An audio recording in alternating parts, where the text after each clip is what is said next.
دل تیرے سنگ جوڑ لیا از قلم حوریہ ملک ایپیسوڈ 5۔ آپ گینے کے حواس کھوتے وجود کو سنبھالتی خواتین ٹھٹک سی گئیں، کیونکہ وہاں پر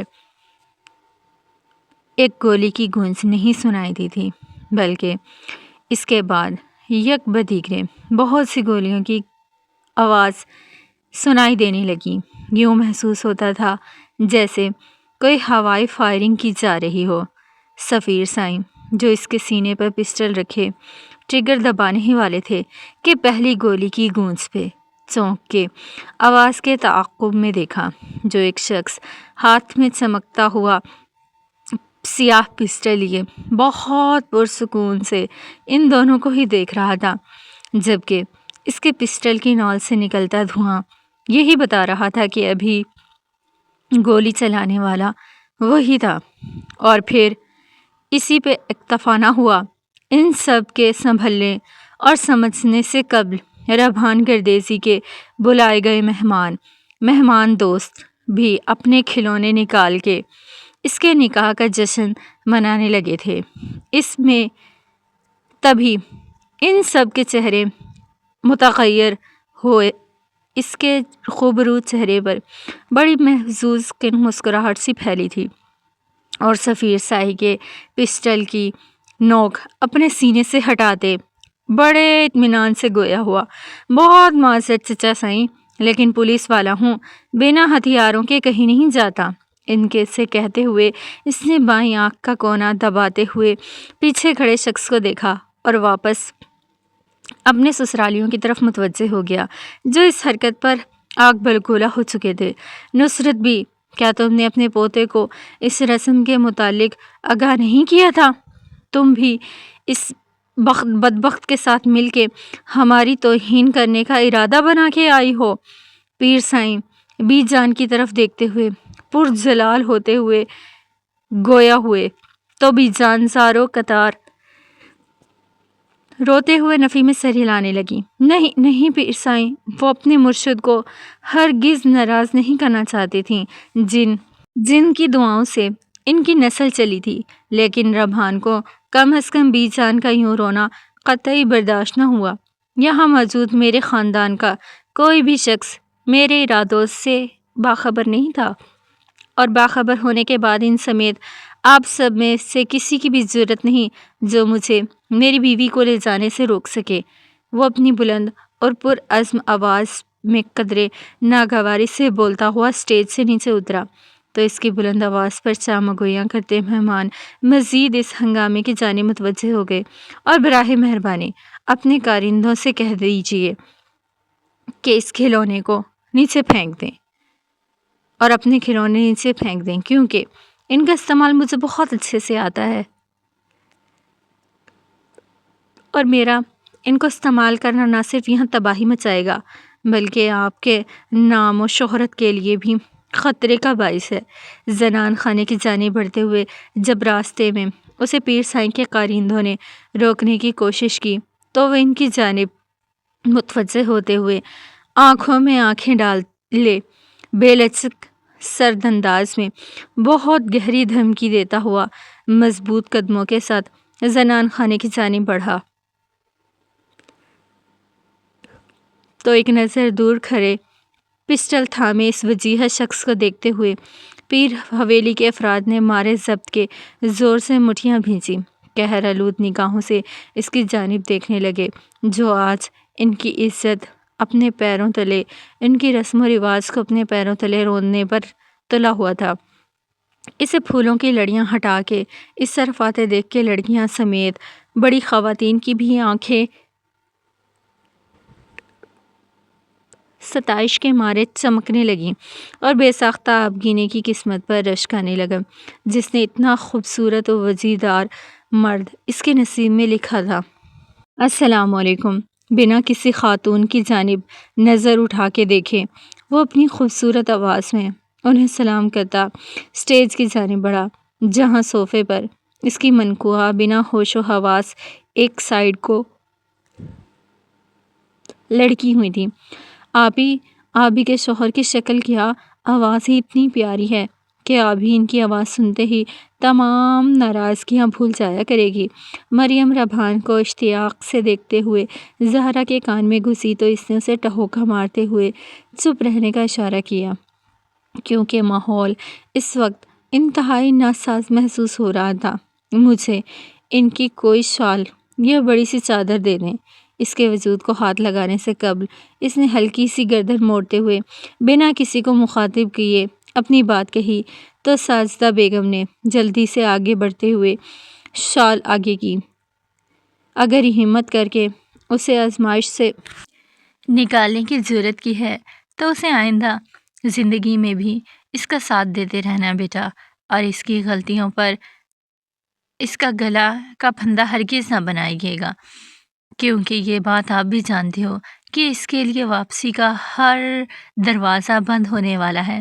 اپنے شال اس کے ہاتھوں میں تھماتے ہوئے وہ مدھم مگر پر ملال لہجے میں گویا ہوئیں تو اسے معلوم ہو گیا کہ یہ آبگینے کی ماں ہے۔ تبھی اس کے سنجیدہ چہرے پر ہلکی سی مسکان پھیلی۔ آپ ہم دونوں کے لیے دعا ضرور کیجیے گا، نرمی سے کہتے ہوئے اس نے سر جھکا کے ان سے پیار لیا اور پھر چادر پھیلا کے آبگینے کے وجود پر ڈالنے ہی لگا تھا کہ عقب سے طلال جعفر زور سے پھنکارا تھا۔ ربان گردیزی، میری بہن سے اپنے ہاتھ دور رکھنا، ورنہ تمہاری آنے والی نسلیں تک اس کا خمیازہ بھگتیں گی۔ اس کی اس قدر فضول دھمکی پر ربان کی کشادہ پیشانی پر بل پڑے، جبکہ چہرے پر فوراً ناگواری پھیلی۔ میں آج ایک نئے سفر کے آغاز میں تمہاری بہن کو اس کے میکی کی طرف سے کوئی ناقابل تلافی دکھ نہیں پہنچانا چاہتا، ورنہ تمہارے قد سے بڑی اس گیدڑ بھبکی کا سبق تمہیں ضرور دیتا۔ چوبتے ہوئے طنزیہ لہجے میں کہتے ہوئے وہ مڑا اور آبگینے پر چادر پھیلا کے بڑے استحقاق سے اس کے نازک وجود کو اپنی باہوں میں اٹھایا تو اس نرم و نازک وجود کے لمس سے شاید پہلی دفعہ سینے میں مقید دل نے دھڑکنوں کی لے بدل لی تھی۔ جو آج تم کر رہے ہو نا، اس پر تو تم تاعمر رونے والے ہو۔ ربان گردیزی آبگینے کو خود میں سمیٹے جب وہ ششدر سے کھڑے اپنے گھر والوں اور غیظ و غضب کا شکار ہوتے آبگینے کے گھر والوں کے درمیان میں سے گزرنے لگا تھا۔ پیر سائیں نے چبھتے ہوئے لہجے میں اسے وارن کیا تو اس نے گردن گھما کے اس کی جانب دیکھا۔ آپ کی دھمکیوں میں کوئی دم خم ہوتا تو میں اب تک یہاں زندہ سلامت نہ کھڑا ہوتا پیر سائیں۔ ایک گہرا اور کاٹدار وار اپنے طنزیہ لفظوں سے کرتا ہوا وہ بڑے اطمینان سے اپنی بیوی کی عظیم الشان رخصتی کروا کے وہاں سے چلتا بنا۔ وہ بے حس و حرکت اس کے مضبوط مگر بے یار و مددگار وجود پر پڑی پھٹی پھٹی نگاہوں سے اس کے چہرے کو تک رہی تھی، جو بے چینی سے سر ادھر ادھر پٹکتا دھیرے دھیرے اس کی کلائی پر گرفت سخت سے سخت کرتا جا رہا تھا۔ ماما ماما، اس کی سرگوشی نما پر اذیت سسکیاں بڑھتی ہی جا رہی تھی اور ان سسکیوں کے ساتھ اس کی خود پر پڑی زہلے کی کلائی پر گرفت بھی سخت سے سخت تر ہوتی چلی جا رہی تھی، جس کے باعث اس کی کلائی درد سے سن ہونے لگی تھی۔ ذوالنورین، چھوڑو مجھے۔ اپنی پوری ہمت مجتمع کرتے ہوئے اس نے پوری قوت لگا کے اس کی گرفت سے اپنی کلائی آزاد کروانے کی کوشش کرتے ہوئے اس نے اسے جھنجھوڑا تھا، اس سے فاصلہ قائم کیا تھا، لیکن اس شخص کے وجدان کو نہ جانے کون سا خوف لاحق ہو چکا تھا کہ وہ کسی خواب کے احساس کے شکنجے میں تھا کہ اسے چھوڑنے کے لیے وہ تیار ہی نہیں تھا۔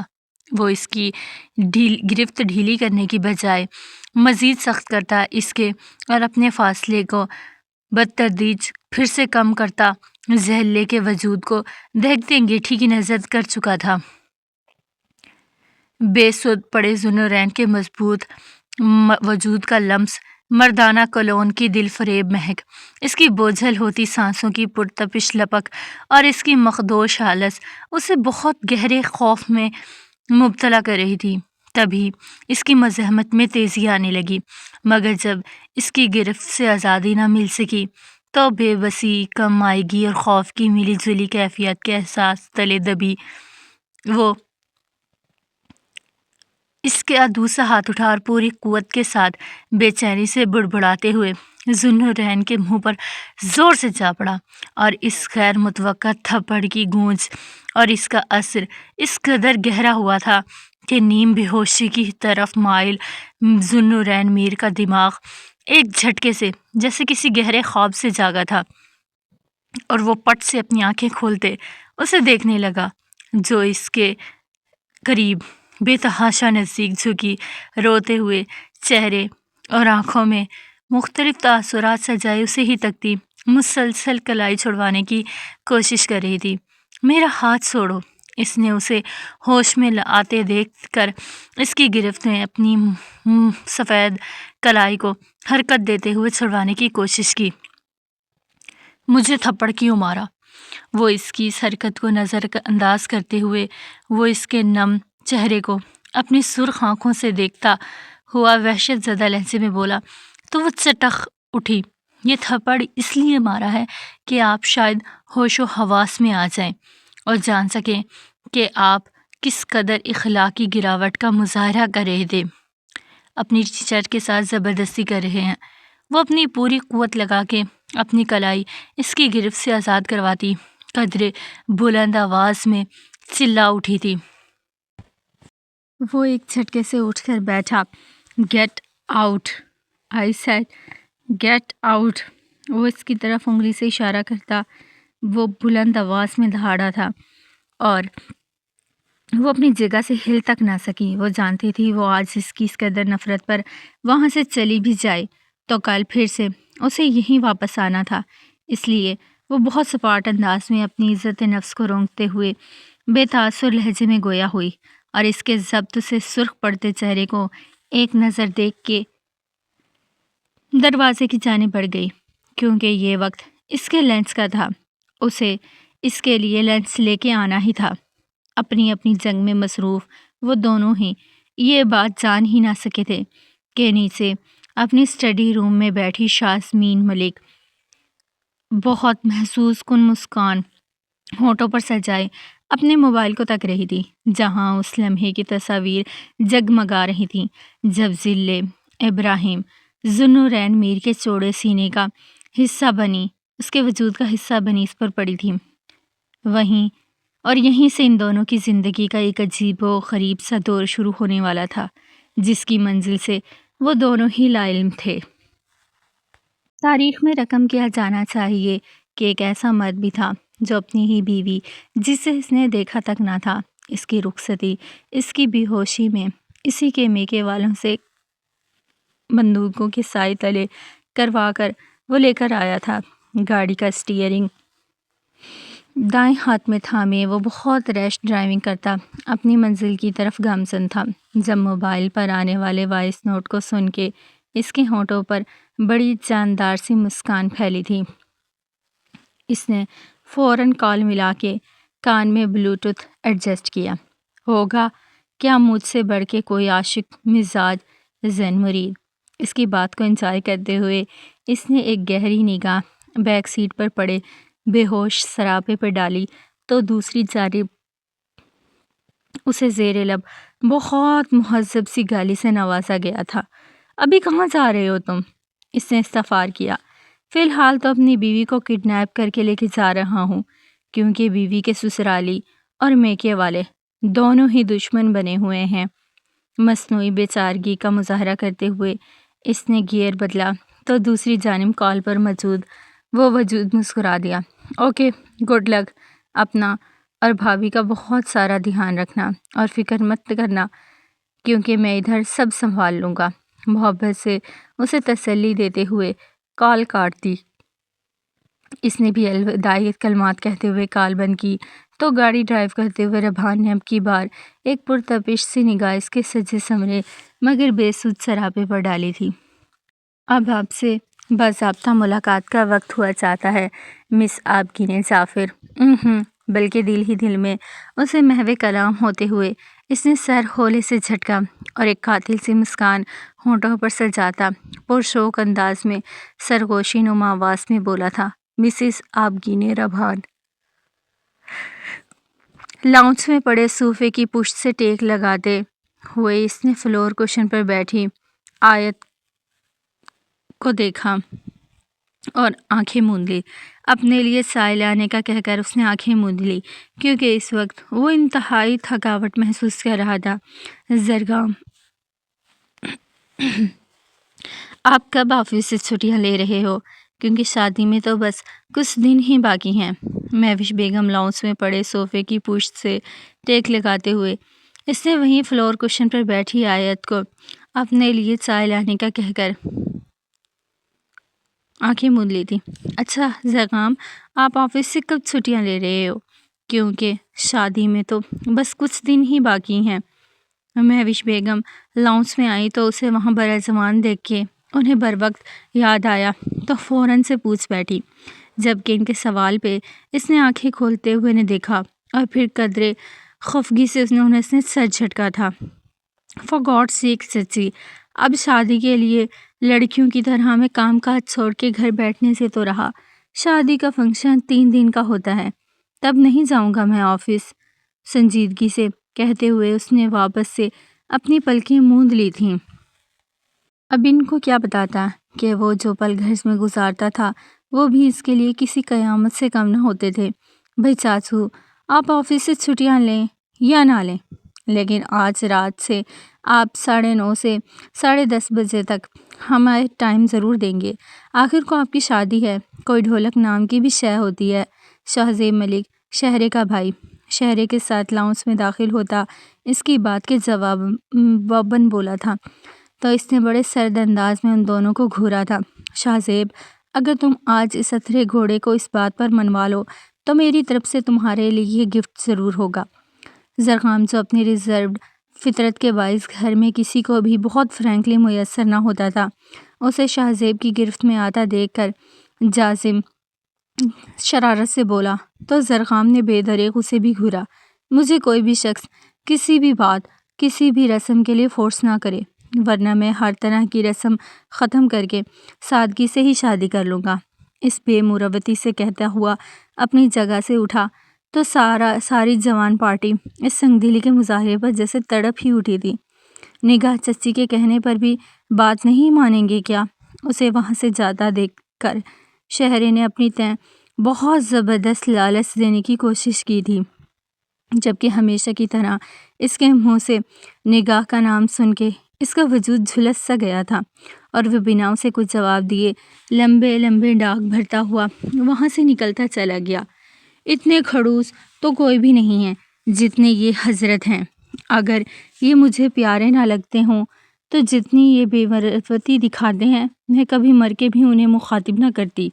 شہرے کو اس کا بنا جواب دیے جانا اتنا کھلا کہ وہ سب کی طرف گول گول آنکھیں گھما کے دیکھتی ہوئی وہ زور سے بولی تھی اور نہ روٹھے لہجے میں بولتی ہی چلی گئی، جبکہ اس کی باتیں سنتے ہوئے سب مسکرا رہے تھے، یہ جانے بغیر کہ جب جب شہر ملک اس گھر میں قدم رکھتی تھی اور زرگام ملک یا نگاہ وادی سے کلام ہوتی تھی تو اس لمبے چوڑے مرد کا دل ریزہ ریزہ ہو جایا کرتا تھا، کیونکہ محبوب کی بے خبری دنیا میں سب سے زیادہ اذیتناک ہوتی ہے۔ اچھا بابا، اب میں چلتی ہوں۔ ابراہیم صاحب کی کنپٹی اپنے ہونٹوں سے چھوتے ہوئے اس نے ان سے اجازت طلب کی، جب وہ اپنی نکہت زدہ آواز میں بولے، آج چھٹی کر لو میری بیٹی، تمہیں رات سے بہت تیز بخار ہے اور ابھی تک تمہاری وہی حالت ہے، اگر آرام نہ کیا تو تمہاری طبیعت بہت زیادہ بگڑ جائے گی۔ وہ متفکر لہجے میں بولے، چہرے پر پیشانی اور بے بسی نمایاں تھی۔ بابا، میں اب ٹھیک ہوں، واپسی میں اپنے لیے میڈیسن بھی لیتی آؤں گی، اور اگر زیادہ طبیعت خراب محسوس ہوئی تو ہاسپٹل سے بھی ہو آؤں گی۔ وہ ان کے ہاتھ چومتے ہوئے تسلی آمیز لہجے میں بولتی انہیں خدا حافظ کہا اور ان کے میل اٹینڈنٹ کو ان کے متعلق ہدایات دے کے گھر سے نکل پڑی۔ اپنے مقررہ وقت پر جب وہ میر پیلس پہنچی تو بہت غیر متوقع طور پر اس کا سامنا شازمین ملک سے ہوا، جو لاؤنج میں بیٹھی تھی، جو اسے دیکھتے ہی اپنے ساتھ آنے کا اشارہ کرتی ایک دم سے روم کی طرف بڑھی تو اسے چار ناچار اس کے حکم کی تعمیل کرتے ہوئے اس کے پیچھے ان کے کمرے میں داخل ہونا پڑا تھا۔ یہ لگاؤ اپنے چہرے اور ہونٹوں پہ اور اپنے ایک بال کھول کے انہیں اسکیچر میں سمیٹو۔ کمرے میں داخل ہوتے ہی بنا کسی تحمید کے انہوں نے ڈریسنگ ٹیبل پر پڑی لپسٹک، کریم اور کیچر کی جانب اشارہ کیا تو اس نے ایک جھٹکے سے ان کی جانب دیکھا، لیکن ان کے چہرے پہ چھائے ناقابل فہم تاثرات کو دیکھ کے اس کے اندر جنم لیتے الفاظ وہیں دم توڑ گئے۔ وہ خاموشی سے کریم اپنے چہرے پر لگانے کے بعد پنک لپسٹک اپنے خوبصورت کٹاؤ دار ہونٹوں پر سجانے لگی۔ اس سے فارغ ہونے کے بعد اس نے بڑے روبوٹک انداز میں ہاتھ اپنے سر کی جانب بڑھاتے ہوئے چادر سرکائی سر سے اور چوٹیاں پکڑ کے اس کے بل کھولنے کے بعد انہیں کیچر لگا کے باقی کو کھلا چھوڑ دیا تھا۔ ٹھیک ہے، اسپاٹ انداز میں کہتی وہ ان کی جانب بڑھی اور ان کے مسکرانے پر چادر واپس سر پر ٹکائی، لیکن اس بار چادر گردن تک کسی نہ تھی، بلکہ اتنی ڈھیلی ضرور رکھی تھی کہ شازمین ملک کی محنت نظر آ سکے۔ اب جاؤ تم، اور کام تمہیں کہا تھا اس میں تیزی لاؤ، حکمی انداز میں کہتے ہوئے انہوں نے اسے جانے کا اشارہ کیا تو وہ کچن کی جانب بڑھی اور وہاں سے ناشتے کی ٹرے لے کے ذوالنورین کے کمرے کی جانب چلتی تھی۔ حسب معمول کمرے کا دروازہ کھلا تھا، اس لیے وہ بازو کے دباؤ سے دروازہ پورا کھولتی ہوئی ناشتے کی ٹرے لیے اندر داخل ہوئی اور ٹرے لے کے جا کے اس کے سامنے پڑی میز پر رکھ دیتی۔ ناشتہ کر لو اپنا، معمول کے مطابق جملہ دہراتی وہ ایک سائڈ پر پڑی کرسی پر برجمان ہو گئی۔ واش روم جائیں اور اپنا منہ دھو کے بال سمیٹ کے آئیں۔ کرسی پر بیٹھنے کے بعد وہ جو عادتاً ہاتھوں کی لکیریں کھوجنے لگی تھیں، اس کی غیر متوقع سی بھاری سی آواز سن کے اس نے ایک جھٹکے سے سر اٹھا کے اسے دیکھا، جو اس کی جانب دیکھے بغیر ناشتہ کرنے میں مصروف تھا۔ میں نے کہا واش روم جا کے اپنا منہ دھو کے آئیں۔ اسے ہونز وہیں کسی سنگی مجسمے کی مانند استدا دیکھ کر اس نے الفاظ دہرائے تو وہ مزید الجھی تھی۔ اس فضول بات کا کیا مقصد ہوا؟ اس نے بھویں اسکاتے ہوئے سنجیدگی سے استفسار کیا تو وہ تلخی سے ہنس دیا۔ اگر جو میں اس معذوری میں مبتلا نہ ہوتا تو کیا تب بھی آپ یوں میرے کمرے میں بیٹھی ہوتی اور مجھ سے اس طرح بے وقوفانہ سوال کر رہی ہوتی؟ مس ابراہیم، اس کی خوبصورت پلکوں سے سجی خوابیدہ آنکھوں میں نہ جانے اس وقت کیسا تاثر تھا کہ اس کی ریڑھ کی ہڈی تک سنسنا اٹھی تھی۔ شاید اسی تاثر سے گھبراتے ہوئے وہ اٹھی اور بھاگنے کے انداز میں واش روم کی جانب بڑھ گئی، جبکہ اس کی گھبراہٹ سے بے نیاز وہ معمول کی مانند اپنی ٹانگوں پر سیاہ چادر پھیلائے واپس ناشتے کی جانب مشغول ہو چکا تھا۔ ایک بات پوچھوں آپ سے؟ حسب معمول وہ اپنا کام ختم کرنے کے بعد نگاہ سے کال پہ بات کر رہا تھا۔ جب اس نے قدرے سنجیدگی سے تہمید باندھی تو وہ ہلکا سا چونکا، کیونکہ وہ بات کوئی بھی ہو کرنے یا پوچھنے سے قبل ایسی کوئی بھی تہمید نہیں باندھتی تھی۔ پوچھیں، یک لفظی جواب دیتے ہوئے وہ اس کے مزید بولنے کا منتظر تھا، جب اس نے لب کھولتے ہوئے اس کے سر پر گویا دھماکہ کیا تھا۔ آپ شہرے کو پسند کرتے ہیں؟ وہ نگاہ کا سوال نہیں تھا، بلکہ ایک بلاسٹ تھا جو زرخام ملک کی ذات کے پر خدشے اڑا چکا تھا۔ کہ اتنا عرضہ تھا میرا عشق کہ یوں اس کی تشہیر ہو گئی، بے ساختہ اس کے دل سے ہوک سی نکلی۔ زرخام، اس کی اس قدر گہری خاموشی پر نگاہ نے اسے پکارا تو وہ چونکا اور فوراً خود کو سنبھال لیا۔ آپ کو ایسا کیوں کر محسوس ہوا؟ اس کی سپاٹ آواز میں ایک عجیب سرد سا تاثر تھا جس نے نگاہ کو قدرے نروس سا کر دیا تھا۔ آپ کی نظروں سے اس نے بہت دھیرے سے بہرحال جواب دیا، جسے سن کے وہ پل بھر کے لیے زور سے اپنی پلکیں میچ کر رہ گیا تھا۔ جن سوالوں کے جواب نہیں ہوں ان سوالوں کو دفن کر دینا چاہیے نگاہ۔ آپ میری ان نگاہوں کو محسوس کریں جو آپ کی طرف اٹھتی ہیں، کیونکہ بیوی آپ ہیں میری۔ جو بے نام رشتہ اس کے دل کے کیواڑ خانوں میں کہیں سانسیں لیتا تھا، وہ اس کی تشہیر کر کے اس کی عزت پہ سوال نہیں لانا چاہتا تھا، اس لیے مدھم مگر نپے تلے انداز میں بولتا اس کے بے چین دل کو یکدم قرار سونپ گیا تھا۔ میں جانتی ہوں، بس نہ جانے دل میں کیا سمائی تھی کہ پوچھ لیا۔ وہ اس کے پرسکون رد عمل پہ خجل سی ہوتی ہوئی بولی تو زرغام کو گہری شرمندگی نے آن گھیرا تھا۔ اپنے دل کو پرسکون رکھے نگاہ، میں نے یہ رشتہ اپنی رضامندی سے جوڑا ہے تو بے فکر رہیں۔ وہ جانتا تھا اس کی چاہت لاحاصل ہے، اور اسی بنا پر جب اس نے نگاہ کو زندگی میں شامل کیا تھا تو پوری رضامندی سے کیا تھا۔ یہ اور بات تھی کہ دل کے خانوں میں مقید محبت کبھی کبھی بے اختیار ہو جایا کرتی تھی، مگر وہ اپنے لیے محدود کی گئی حد بندیوں کو کراس کرنے کا ارادہ نہیں رکھتا تھا۔ اس لیے وہ پورے جذب کے ساتھ بولتا چلا گیا، کیونکہ وہ اپنی خواہش کے پیچھے کسی لڑکی کے جذبات کا قاتل نہیں بننا چاہتا تھا۔ اس کے اتنے خوبصورت انداز تسلی پر وہ ہلکی پھلکی سی ہوتی ہوئی اس سے شادی کی تیاریوں کے متعلق باتیں کرنے لگی۔ آپ اپنی اسٹڈی کو لے کر سیریس نہیں ہو رہے سنورین؟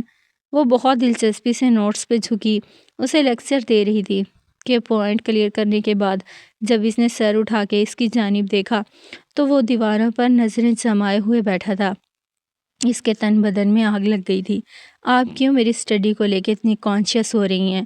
آپ کو سیلری چاہیے نہ تو آپ بس آئیں، وہاں اس کرسی پر بیٹھ جائیں اور اپنے وقت پر گھر واپس چلی جائیں۔ اس کا دل جلاتا ہوا وہ خام اطمینان قابل دید تھا، جسے محسوس کر کے ذیلی نے گہری سانس اندر کی جانب کھینچی۔ ان پیسوں اور مجبوریوں کے چکر میں اپنی ذات کو بیچ چکی ہے، اور آپ کہتے ہو کہ بنا کام کیے فری میں پیسے ہی بٹورتی رہوں۔ نہ جانے اس کے دل میں کیا سمائی تھی۔ وہ تلخی سے اپنی زندگی کا سب سے اذیت ناک سچ اس کے سامنے اگل گئی تھی، لیکن سامنے والے نے سن کے بھی کوئی تاثر نہ دیا تھا۔ یہ اس دن سے ہفتے بعد کی بات تھی جب اس نے اس کے منہ زبردستی دھلوایا تھا۔ اسی دن کے بعد سے وہ شازمین میر کے ہزار اصرار کے باوجود بالوں کی چٹیاں بنائے بغیر اس کے سامنے نہ گئی تھی۔ ہاں، ہونٹوں پر پنک لپسٹک کی بجائے نیچرل کلر کا رنگ سجا کے آتی تھی۔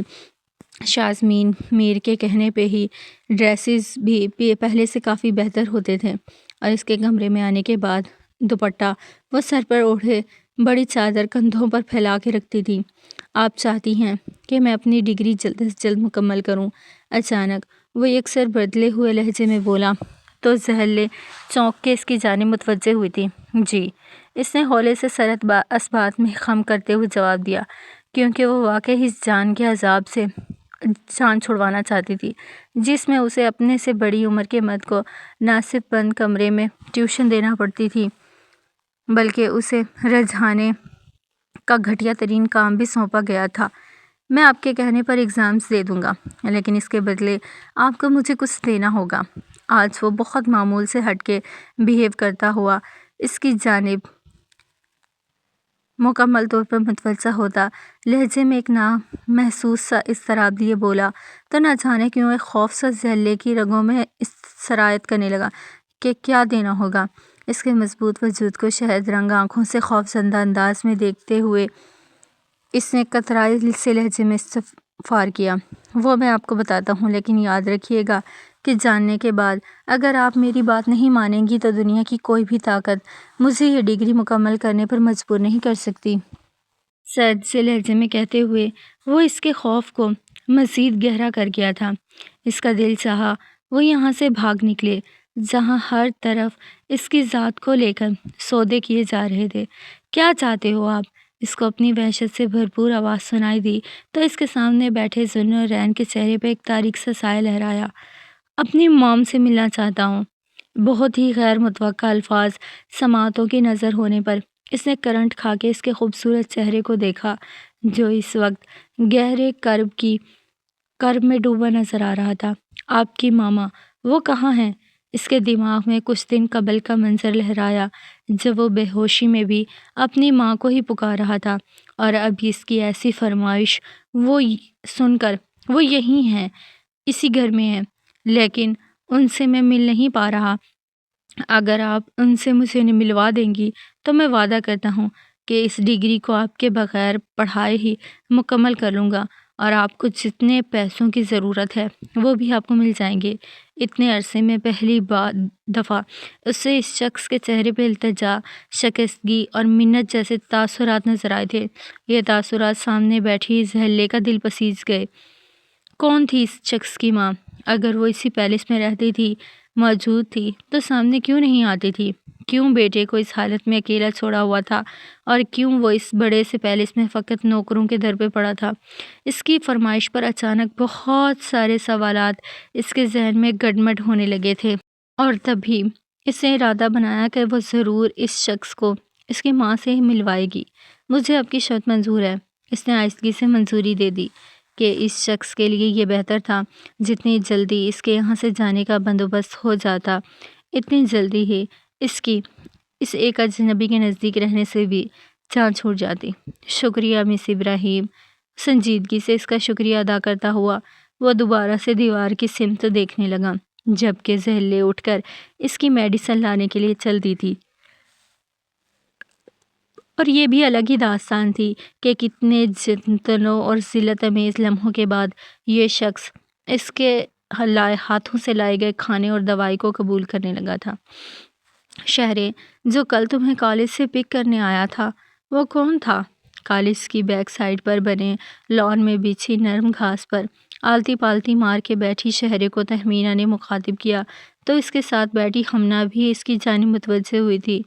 اوہ، وہ تو شاہ زین لالا اور زرغام چاچو تھے، اس نے سرسری سے لہجے میں جواب دیا۔ یہ تمہارے سگے چاچو نہیں ہے نا؟ اس نے اگلے سوال کیا تو اس نے نفی میں سر ہلایا۔ نہیں، ڈیڈ کے کزن ہیں۔ لیکن تمہیں کیا ہوا جو اس قدر ان کے متعلق تفتیش کر رہی ہو؟ یاد رکھو ان کی 4-5 دن میں شادی ہے۔ اپنے مخصوص شرارتی انداز میں گویا ہوئی، لیکن تہمینہ کے چہرے پر اس کی شرارت کے کوئی اثر نہ چھلکا تھا۔ شہرے، وہ تمہیں پسند کرتے ہیں۔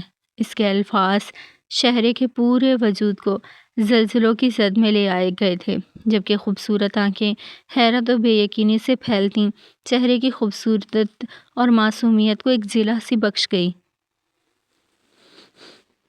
ان کا تمہیں دیکھنے کا انداز، اور انہوں نے تم پہ ایک نگاہ ڈالی تھی، لیکن وہ نگاہ سب سے الگ تھی، وہ نظر سب سے الگ تھی، جدا تھی۔ وہ مزید بولی تو شہرے کے چہرے کی رنگت بدلنے لگی، مگر کچھ ثانیوں بعد وہ کچھ سنبھلی، پھر ہنستی ہی چلی گئی۔ پاگل ہو چکی ہو مینا تم، ایک تو میرا اور ان کا رشتہ، اور دوسری بڑی بات ان کی شادی ہونے والی ہے، وہ بھی ان سے جس سے انہوں نے اپنی مرضی سے نکاح کیا تھا۔ اس کے کیے گئے انکشاف کے صدمے سے نکلتے ہوئے وہ اپنے مخصوص کھنکتے ہوئے لہجے میں بولی تو تہمینہ الجھی۔ لیکن شہرے، اس نے کچھ کہنا چاہا جب شہرے نے سرعت سے اس کی بات کاٹی۔ ناولز کم پڑھا کرو میری جان، ورنہ آنے والے وقتوں میں تمہیں سب کی نظریں بدلی ہوئی ہی نظر آئیں گی۔ شرارت سے اس کی بات چٹکیوں میں اڑاتے ہوئے وہ کھل کے ہنس دی، جبکہ اس کی شرارت پر ہمنا بھی ہنسنے لگی۔ اچھا چلو یہ سب ختم کرو اور شہرے یہ بتاؤ، کل جا رہی ہو نا ہمارے ساتھ ٹرپ پر؟ ہمنا نے اس موضوع کی طرف توجہ دلوانی چاہی جس پر ڈسکشن کے لیے وہ یہاں آ کر بیٹھی تھیں۔ یار میں کنفیوزڈ ہوں اور کنفیوز ہو رہی ہوں۔ اب شادی کا فنکشن بھی سر پر ہے، ٹرپ چھوڑنے کا بھی دل نہیں ہے، وہ منہ بناتے ہوئے بولی تھی۔ تو اس میں پریشانی والی کیا بات ہے؟ 2 دن بعد ہم واپس آ جائیں گے اور اس کے بعد ہی شادی کے فنکشن شروع ہونے والے ہیں، تو تم آرام سے شادی بھی انجوائے کر لینا۔ ہمنا نے سکون سے تجویز پیش کی جو اسے بھی قدرے بھائی۔ چلو ٹھیک ہے، آج میں گھر پہ جا کے ڈیڈ سے بات کرتی ہوں اور فائنل کر کے میں تمہیں میسج کر دوں گی۔ وہ نیم رضامندی دیتے ہوئے اٹھ کھڑی ہوئی تھی۔ چلو اٹھ جاؤ، ڈرائیور آ چکا ہوگا۔ اس نے دونوں کو اٹھنے کا اشارہ کیا۔ وہاں سے وہ باتیں کرتے ہوئے گیٹ کی مانند چلتی تھیں۔ گیٹ کے پاس کھڑی سیاہ مرسیڈیز کو دیکھ کے شہرے کو بے ساختہ تہمینہ کی باتیں یاد آئی۔ شہرے، وہ تمہیں پسند کرتے ہیں۔ اس کا پرسوک لہجہ کانوں میں اچانک گونجا تو بیک سیٹ پر بیٹھتی شہرے کا دل ایک دم سے اپنی لے بدل گیا۔ پاگل ہے وہ، اور مجھے بھی کروانا چاہتی ہے۔ سر جھٹکتے ہوئے اس نے اس لمحے کی زد سے خود کو نکالتے ہوئے سر سیٹ کی پشت پر ٹکایا اور اپنی آنکھیں موند لیں۔ گردیزی پیلس کا ماحول اس وقت انتہائی کشیدگی کا شکار ہو رہا تھا۔ بی جان پوتے کی ڈھیٹائی پر شرمندہ ہوتیں اس وقت مارے فکر و پریشانی کے بستر سے لگی ہوئی تھیں۔ ایک طرف اپنے پیر سائی کی ناراضگی کا خوف تھا اور دوسری طرف ریحان کی روپوشی نے دل کو مزید خوف سے ہمکنار کر رکھا تھا، جبکہ دوسری جانب باقی سارے افراد بھی اپنی جگہ پریشانی کا شکار تھے، کیونکہ ریحان کی حرکت پر پیر حویلی والوں نے جس قدر دھمکیاں دی تھیں، ان پہ متضاد بی جان کی ناساز طبیعت، ریحان کی آبگینے سمیت گمشدگی الگ دل دھڑکائے جا رہی تھی۔ آپ پتہ کیوں نہیں کرے کہ کہاں لے کر گیا ہے وہ آبگینے کو؟ ساحرہ بیگم بی جان کے کمرے میں ہی موجود حماد صاحب سے کندرے جھجھلائے ہوئے لہجے میں کہا تو وہ بھننا سے گئے تھے۔ خدا نخواستہ مسجدوں میں اعلان کرواتا پھروں یا پھر پولیس اسٹیشن میں جا کے یہ رپورٹ کرواؤں کہ قابل ایس پی اپنی ہی بیوی کو لے کے بھاگ گیا ہے، یہی رپورٹ درج کروا کے آؤں؟ بتاؤ مجھے ذرا۔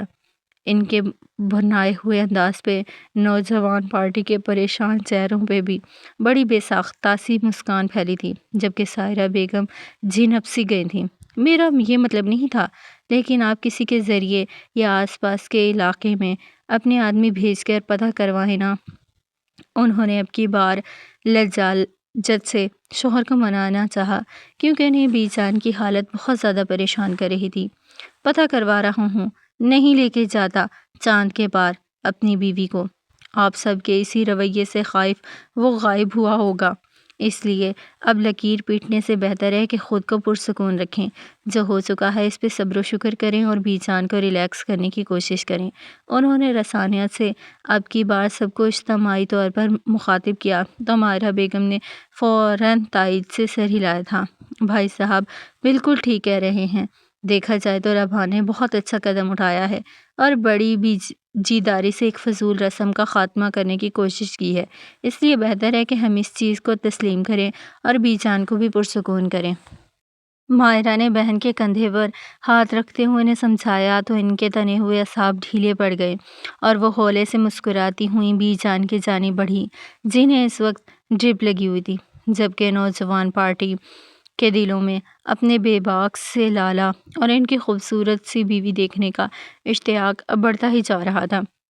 لیکن ان کے اشتیاق سے پرے وہ دونوں گردیزی ہاؤس سے بہت دور مظفر آباد میں بنے ایک بے حد دلکش کاٹیج کے سامنے موجود تھے۔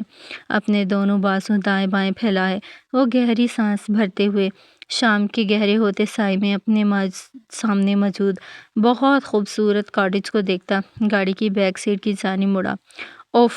دروازہ کھول کے جب اندر جھانکا تو اسے ہوش و حواس سے بے نیاز پایا تو سلگ اٹھا۔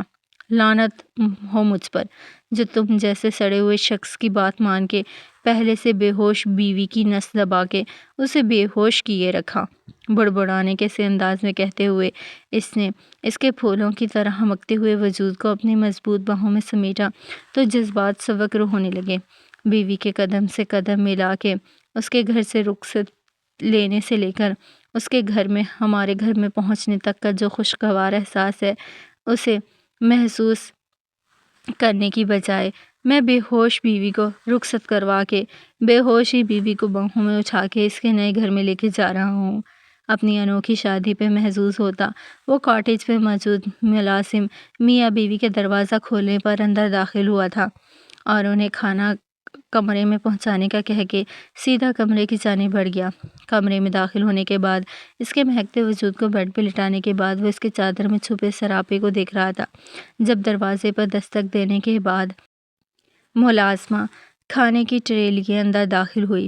بہت شکریہ آپ کا، اب آپ سو سکتی ہیں۔